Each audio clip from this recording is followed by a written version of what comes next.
Latihan ulangan tema 1. A. Pilih satu jawaban yang paling tepat.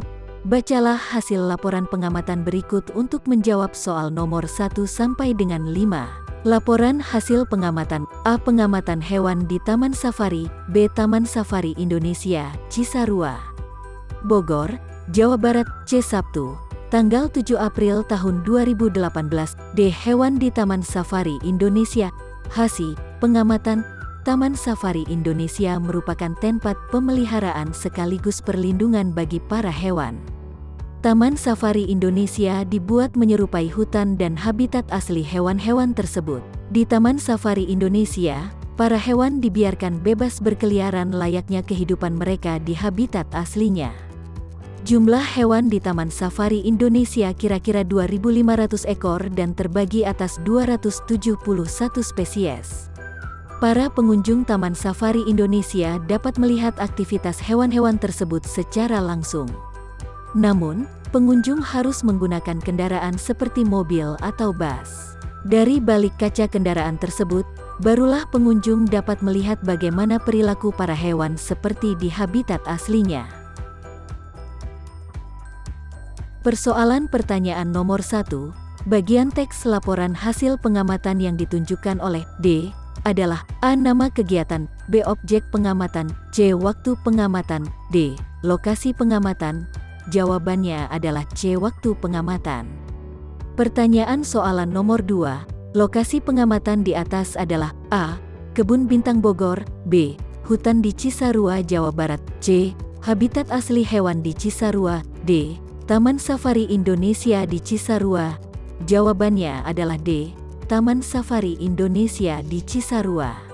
Pertanyaan soalan nomor 3, informasi penting yang terdapat pada paragraf pertama teks laporan hasil pengamatan tersebut adalah A. Jumlah hewan di Taman Safari Indonesia, yaitu 2.500 ekor. B. Taman Safari Indonesia adalah nama hutan tempat tinggal para hewan. C. Hewan di Taman Safari Indonesia dibiarkan berkeliaran dalam kandang. D. Taman Safari Indonesia adalah tempat pemeliharaan dan perlindungan hewan. Jawaban pertanyaannya adalah D. Taman Safari Indonesia adalah tempat pemeliharaan dan perlindungan hewan. Pertanyaan soal nomor 4, topik dari teks laporan hasil pengamatan tersebut, yaitu A. Perjalanan menuju Taman Safari. B. Kehidupan hewan di Taman Safari. C. Jumlah hewan langka di Taman Safari. D. Cara pemeliharaan hewan di Taman Safari. Jawabannya adalah B. Kehidupan hewan di Taman Safari.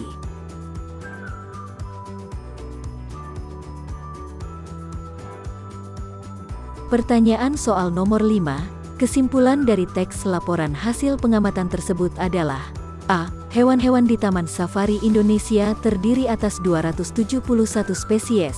B. Pengamatan hewan di Taman Safari dilakukan pada hari Sabtu dari dalam kendaraan. C. Taman Safari Indonesia yang berada di Cisarua, Bogor merupakan habitat asli hewan-hewan langka Indonesia. D. Hewan Taman Safari dibiarkan hidup bebas seperti di habitat aslinya sehingga untuk melihatnya harus menggunakan kendaraan. Jawabannya adalah C. Taman Safari Indonesia yang berada di Cisarua, Bogor merupakan habitat asli hewan-hewan langka Indonesia.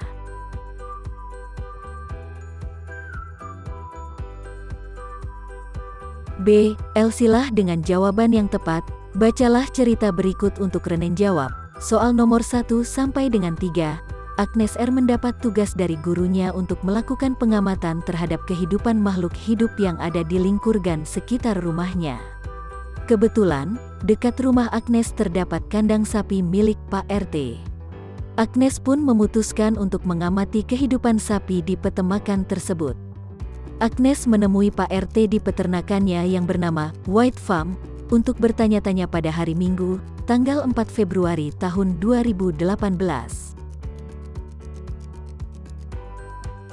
Jawaban nomor 1, objek pengamatan yang dilakukan oleh Agnes adalah kandang sapi milik Pak RT. Jawaban nomor 2, lokasi pengamatan yang dilakukan oleh Agnes adalah peternakan yang bernama White Farm. Jawaban nomor 3, tujuan Agnes melakukan pengamatan tersebut adalah untuk mengamati kehidupan makhluk hidup. Bacalah teks laporan hasil pengamatan berikut untuk menjawab soal nomor 4 dan 5. Roti sumbu dikenal juga dengan sebutan tapai singkong. Bahan dasar makanan ini yaitu singkong. Sebelum membuat tapai singkong, kupaslah singkong terlebih dahulu, kemudian cuci agar bersih. Singkong lalu dipotong dengan ukuran sedang dan direbus hingga matang. Setelah matang, singkong didinginkan di sebuah wadah. Singkong yang sudah dingin ditaburi ragi di atasnya dan wadahnya ditutup rapat. Singkong disimpan di tempat yang hangat sekitar 2-3 hari. Singkong tersebut akan mengalami fermentasi dan jadilah tapai singkong. Roti sumbu atau tapai singkong ini memiliki rasa manis yang enak dan aroma yang khas.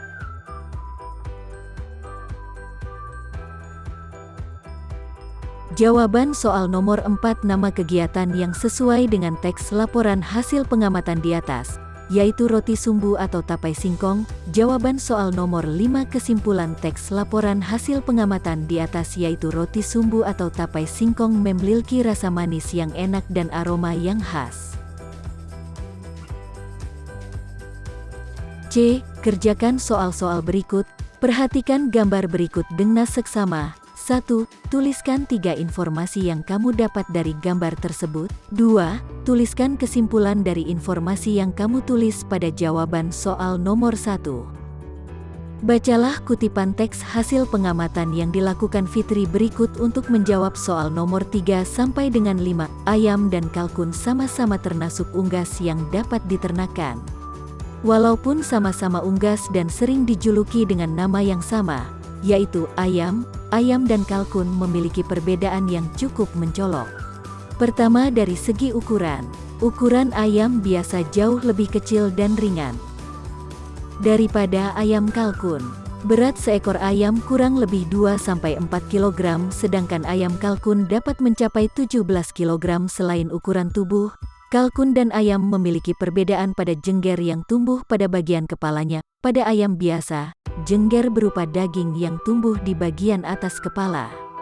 Sementara itu, kalkun tidak memiliki jengger di atas kepala. Kalkun justru memiliki janggut pada bagian dadanya yang menguntai hingga ke tanah. Pertanyaan soal nomor 3, apa objek pengamatan yang dilakukan oleh Fitri? Jawabannya adalah ayam dan kalkun. Pertanyaan soal nomor 4, informasi penting apa saja yang disampaikan dalam kutipan teks laporan hasil pengamatan tersebut? Jawabannya adalah perbedaan ayam dan kalkun, yakni berat ayam 2-4 kg sedangkan kalkun 17 kg. Pertanyaan soal nomor 5, tuliskan kesimpulan dari kutipan teks laporan hasil pengamatan tersebut. Jawabannya adalah ayam dan kalkun sama-sama termasuk unggas yang dapat diternakan.